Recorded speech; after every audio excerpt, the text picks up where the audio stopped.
My name is Hannah, and I'm 34 years old. 6 months ago, I thought I had the perfect marriage.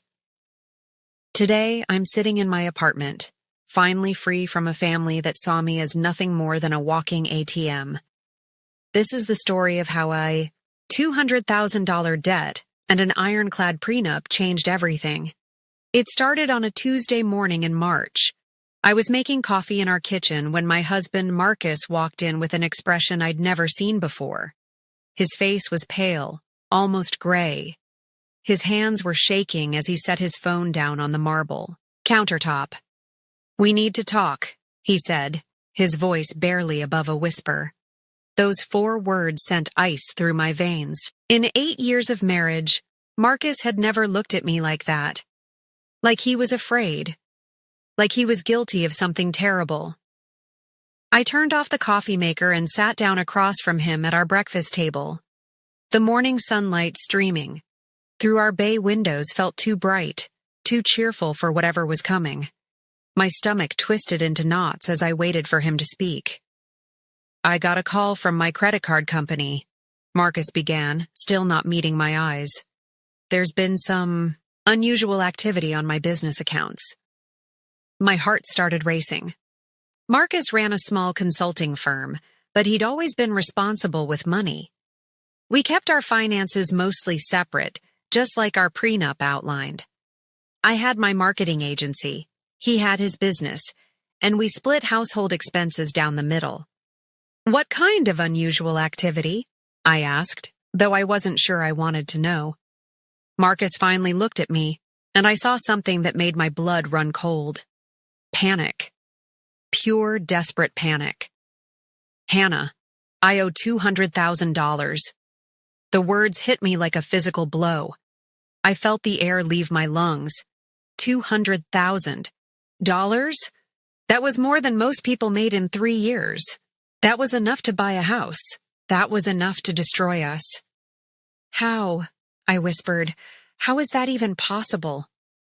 Marcus started talking fast, the words tumbling out like he'd been holding them back for months. Business investments that went wrong, credit cards he'd opened to cover shortfalls, loans he'd taken thinking he could pay them back quickly. Each revelation was worse than the last. But the real shock came when his phone rang. The caller ID showed his mother's name. Marcus answered, and even though he tried to step away, I could hear her voice through the speaker.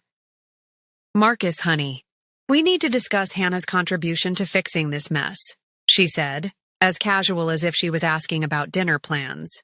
My contribution? I hadn't even known about this debt 5 minutes ago, and his family was already planning how I'd pay for it?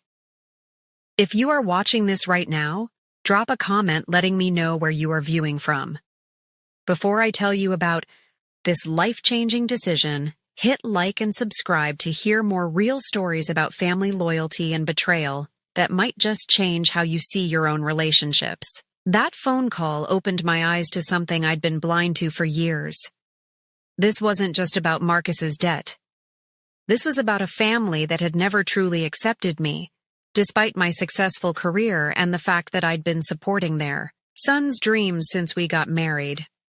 I watched Marcus nod along to whatever his mother was saying, and I realized something that would change everything.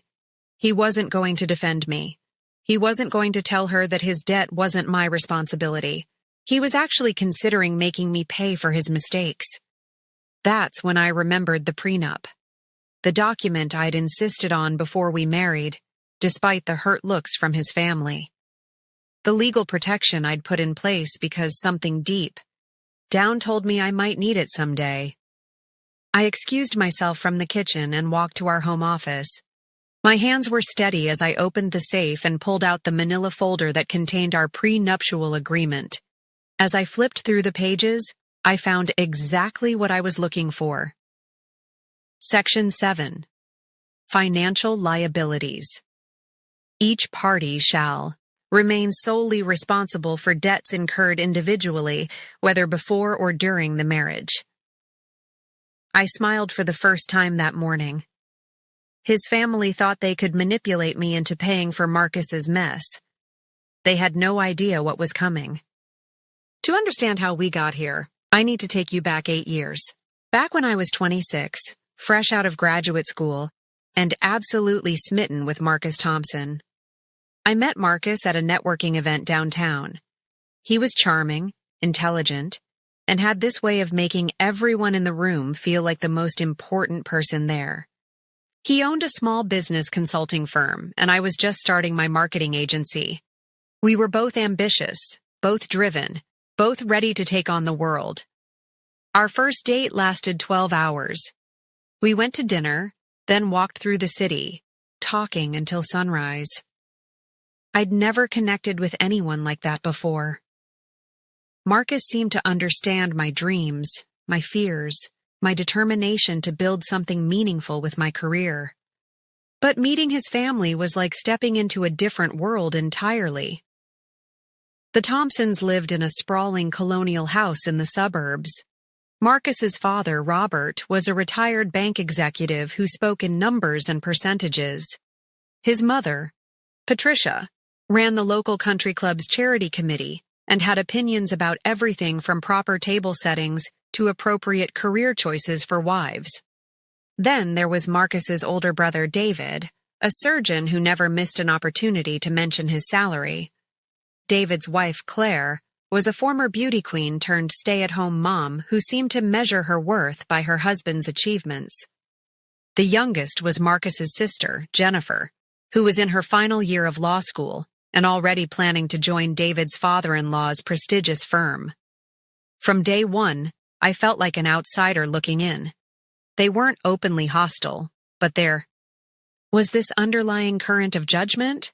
They'd ask about my little business with barely concealed condescension. Patricia would make comments about how nice it must be to have hobbies that kept me busy. Hobbies. My marketing agency that I'd built from nothing was a hobby to them. The real tension came when Marcus and I got engaged.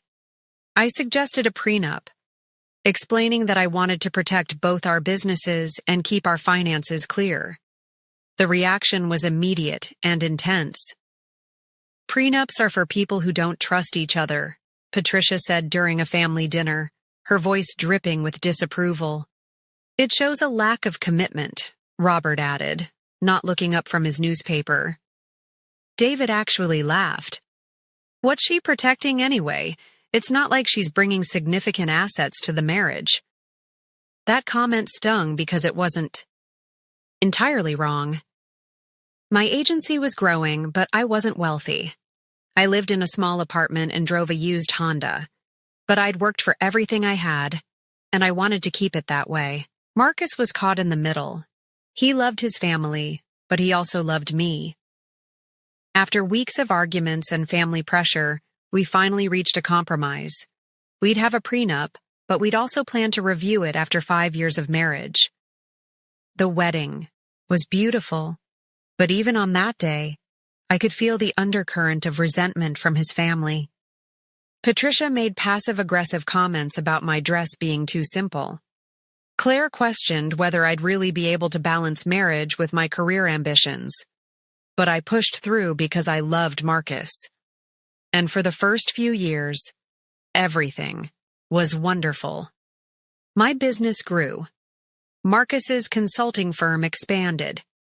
We bought a house together, splitting everything 50-50 just like our prenup outlined. The problems started small. Marcus would mention that David had gotten a promotion. And wasn't it nice that Claire could focus entirely on supporting her husband's career?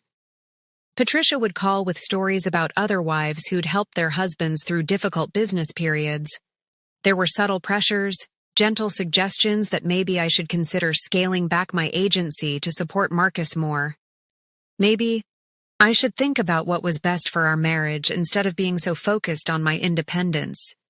I started noticing other things too. How quickly conversations stopped when I entered the room at family gatherings.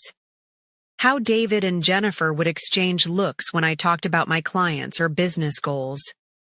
How Patricia would sigh dramatically whenever Marcus mentioned my successes. They never said it outright, but the message was clear. I was selfish. I was putting my career before my marriage. I wasn't the kind of wife the Thompson men deserved. But I had something they didn't expect: legal protection, and a backbone they'd consistently underestimated. Now, standing in our office holding that prenup, I realized this debt situation wasn't just about money. It was about control. It was about finally putting me in my place. They had no idea I was about to flip the script entirely. The family meeting was scheduled for that Saturday. Patricia had called it, of course, because that's how the Thompsons handled everything. Crisis? Call a meeting. Problem? Let mother take charge. Major financial disaster? Time for the family to circle the wagons. I spent the week doing my homework. I contacted my lawyer, Sarah Chen, who'd handled our prenup. I reviewed every financial document Marcus and I had signed together. I pulled credit reports, checked business registrations, and traced every dollar I could find. What I discovered was worse than I'd imagined. Marcus hadn't just made bad business decisions. He'd been hiding financial problems for over 2 years, credit cards I didn't know existed, loans taken against equipment I thought he owned outright, a second mortgage on his office building that he'd never mentioned. But here's what really shocked me. Some of these debts had been co-signed by his family members. David had guaranteed a $50,000 business loan. Patricia had co-signed 2 credit cards. Robert had used his connections to help Marcus get extended credit terms with vendors. They weren't just asking me to bail out Marcus. They were asking me to bail out all of them. The most devastating discovery came on Friday night. I was going through Marcus's desk, looking for any other financial documents, when I found a folder labeled Emergency Plans. Inside were emails between Marcus and his father, dating back 6 months. "The business is failing faster than we anticipated," Marcus had written. "Hannah's agency is doing really well. Maybe it's time to consider the merger idea." Robert's response made my blood boil. "Patricia thinks we should approach this as a family investment opportunity. Hannah's been independent long enough. Time for her to step up as a wife." A merger. They wanted me to merge my successful agency with Marcus's failing business. They wanted to combine our finances so my assets could cover his debts. And they'd been planning this for months. I printed every email, every document, every piece of evidence. Then I called Sarah. "Hannah, based on what you're telling me, they can't touch your business or personal assets," she said after I'd explained the situation. "Your prenup is ironclad, but there's something else you need to know." My stomach dropped. What? If Marcus files for bankruptcy, which he probably should, his family members who co-signed these debts will be liable. They're not just asking you to pay because they think you should.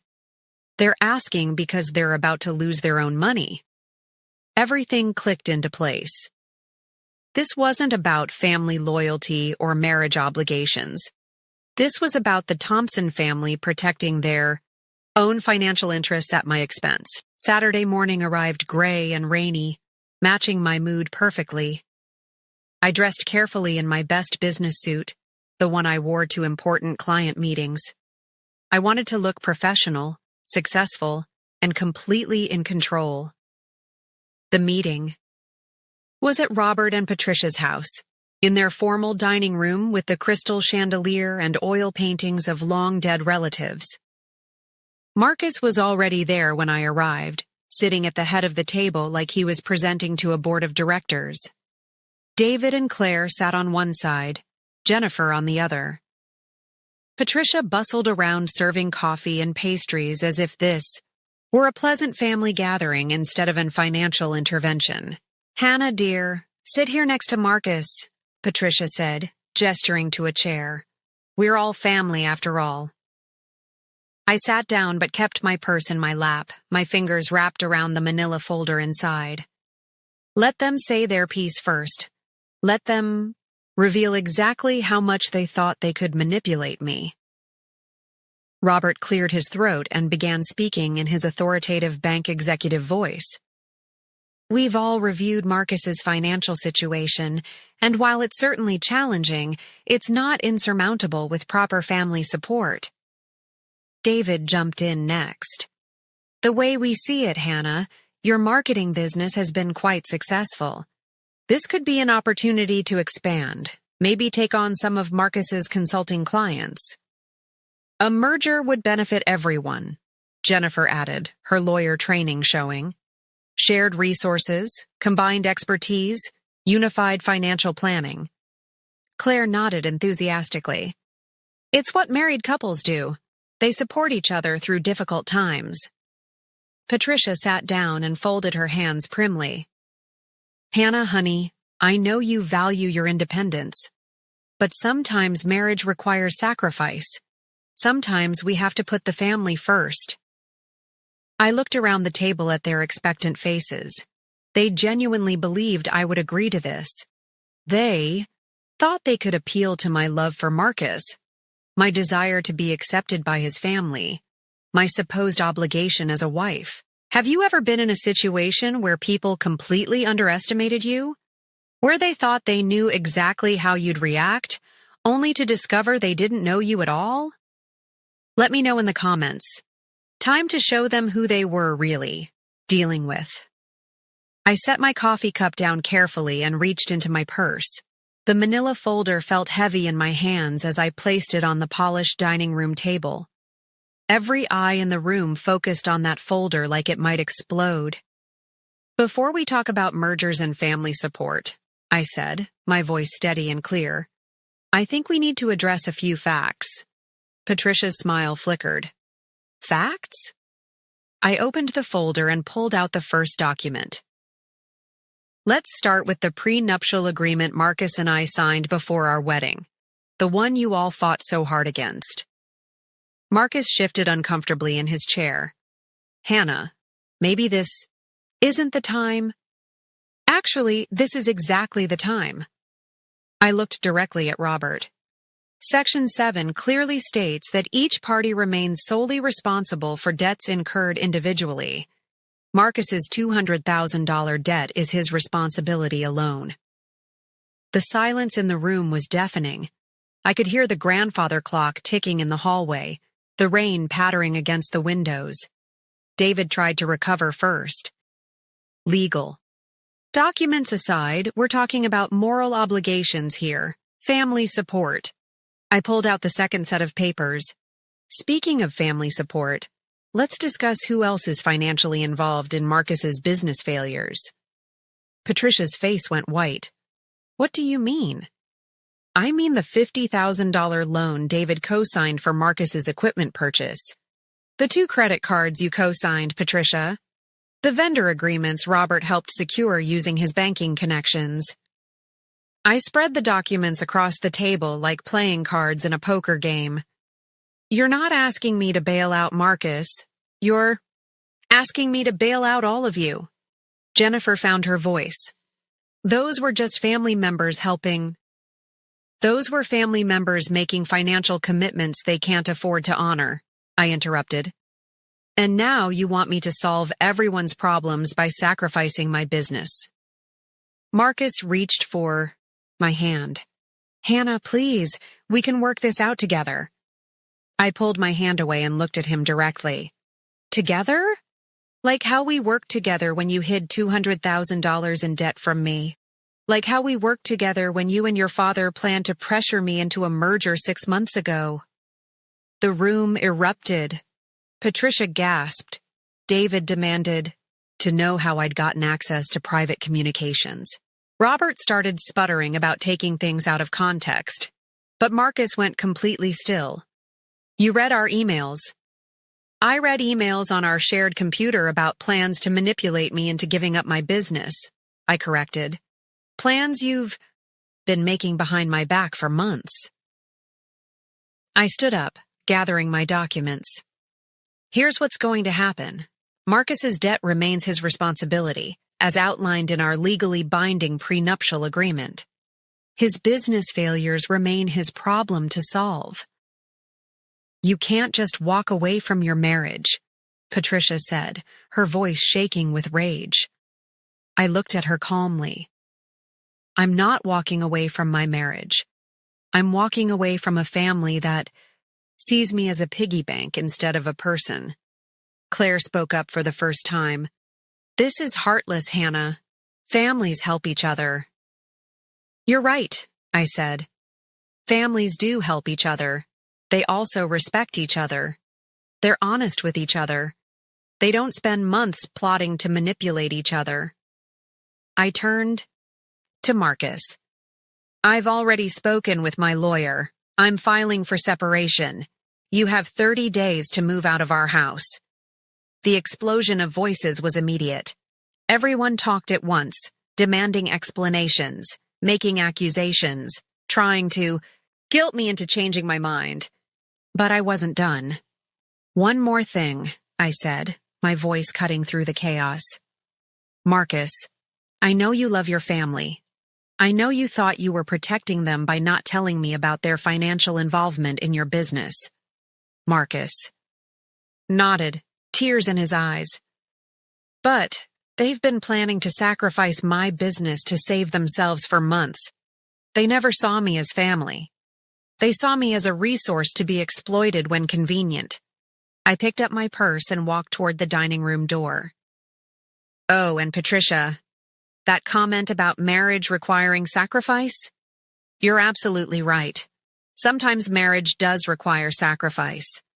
Today, I'm sacrificing a marriage built on lies and manipulation for a chance at something real. The last thing I heard as I walked out was Robert shouting about legal challenges and Patricia crying about what the neighbors would think. I got in my car and sat for a moment in their driveway. 8 years of my life. 8 years of trying to fit into a family that never wanted me to fit in. If you've ever had to choose between your self-respect and keeping peace in your family, you know how terrifying and liberating this moment felt. Drop a comment and tell me about a time you had to stand up for yourself. My hands weren't shaking anymore. For the first time in months, I felt completely clear about what came next. The 30 days that followed were the hardest of my life. Marcus didn't fight the separation, but he didn't make it easy either.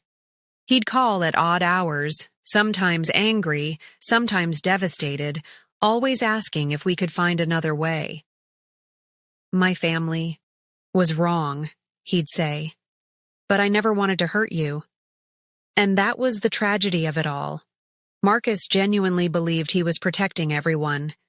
He thought he could manage his debt, save his business, and keep his family happy without me ever knowing the full extent of the problem. He thought love meant shielding me from difficult truths. But love isn't protection from reality. Love is partnership through reality. Sarah helped me navigate the legal complexities of separation while protecting my business assets. The prenup held firm against every challenge Robert's lawyer could throw at it. My agency, my apartment, my personal savings all remained completely separate from Marcus's financial disaster. The hardest part wasn't the legal battles or the paperwork, it was the isolation. Word spread quickly through our social circles. The Thompsons had deep roots in the community, and their version of events painted me as the heartless wife who abandoned her husband in his darkest hour. Invitations stopped coming. Friends chose sides. People I'd known for years suddenly became too busy to return my calls. I threw myself into work. My agency had 3 major campaigns running simultaneously, and the distraction of deadlines and client demands kept me sane during the worst days. My assistant, Maya, became my lifeline, bringing me coffee and forcing me to eat actual meals instead of surviving on granola bars and determination. "Boss," she said one afternoon, finding me still at my desk at 9 p.m. "You can't work yourself to death just to avoid going home to an empty apartment." She was right, of course, but work was the one place where I felt competent, valued, successful. Work was where the Thompson family's opinions couldn't touch me. Marcus moved out on schedule, taking only his personal belongings and his car. He left our wedding photos on the kitchen counter with a note that said, "I'm sorry I wasn't the husband you deserved." That note broke my heart more than all the fighting and accusations combined. 3 months into our separation, I got an unexpected call. Marcus had filed for bankruptcy. His business was liquidated. David, Patricia, and Robert were all facing significant financial losses from their co-signed obligations. "They're furious," Marcus told me during one of our rare conversations.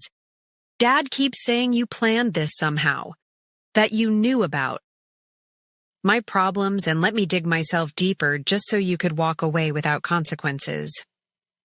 I almost laughed.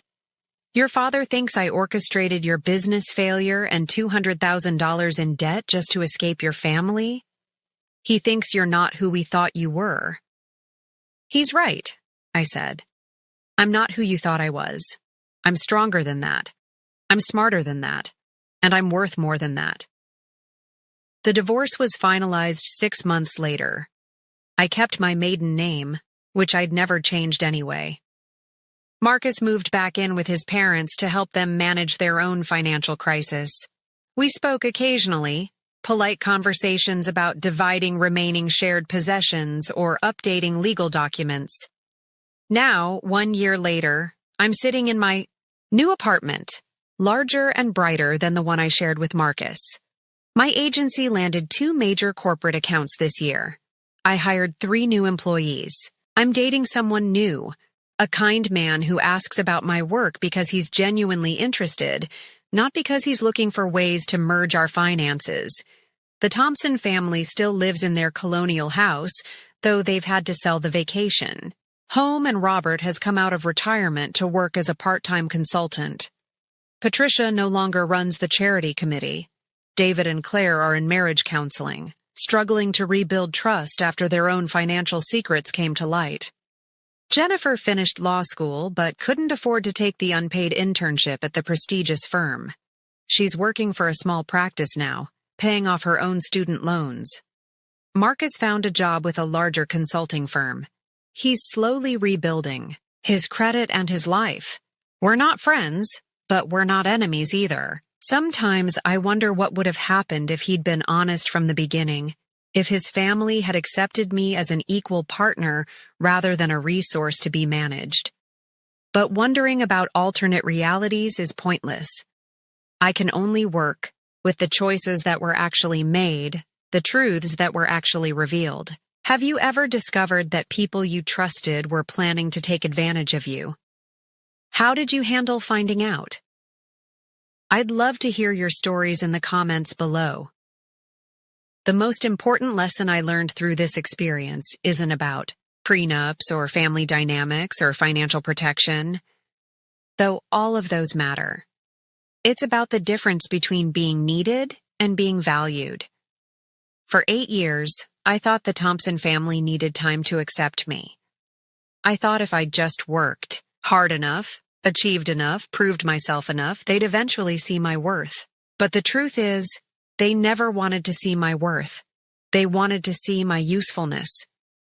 When Marcus needed emotional support to build his business, I was valuable. When he needed someone to share expenses and domestic responsibilities, I was valuable. When he needed a successful wife to impress clients and colleagues, I was valuable. But when the family needed someone to sacrifice her own success to cover their mistakes, I became a resource to be managed rather than a person to be respected. That's the insidious thing about conditional love. It feels like acceptance when things are going well. It's only when crisis hits that you discover the conditions were always there, waiting in the shadows. My relationship with my parents was completely different.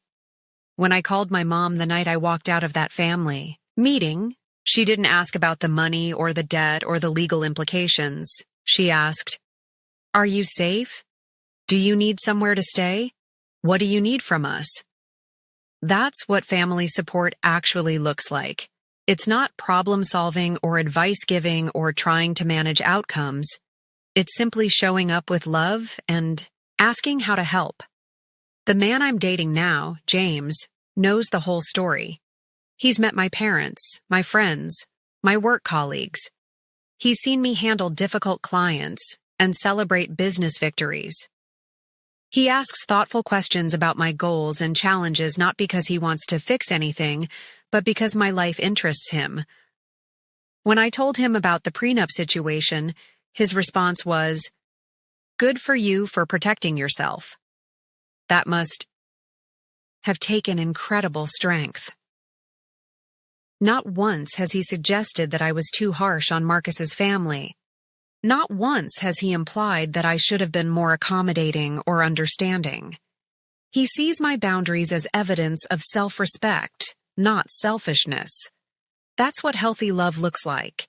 It celebrates your strength instead of trying to diminish it. I want to be clear about something, though. This story isn't about money or legal documents or even family dysfunction. It's about knowing your own worth and refusing to let others convince you to settle for less. The prenup didn't save my marriage. My marriage was already broken by lies and manipulation and fundamental differences in values. The prenup just protected me from having to sacrifice everything I'd built to fix problems I didn't create. Some of you watching this might be thinking I should have tried harder to work things out. Maybe you believe marriage means sticking together no matter what. Maybe you think I gave up too easily. But here's what I want you to understand. I didn't give up on Marcus. I gave up on a dynamic where my success existed primarily to solve other people's problems.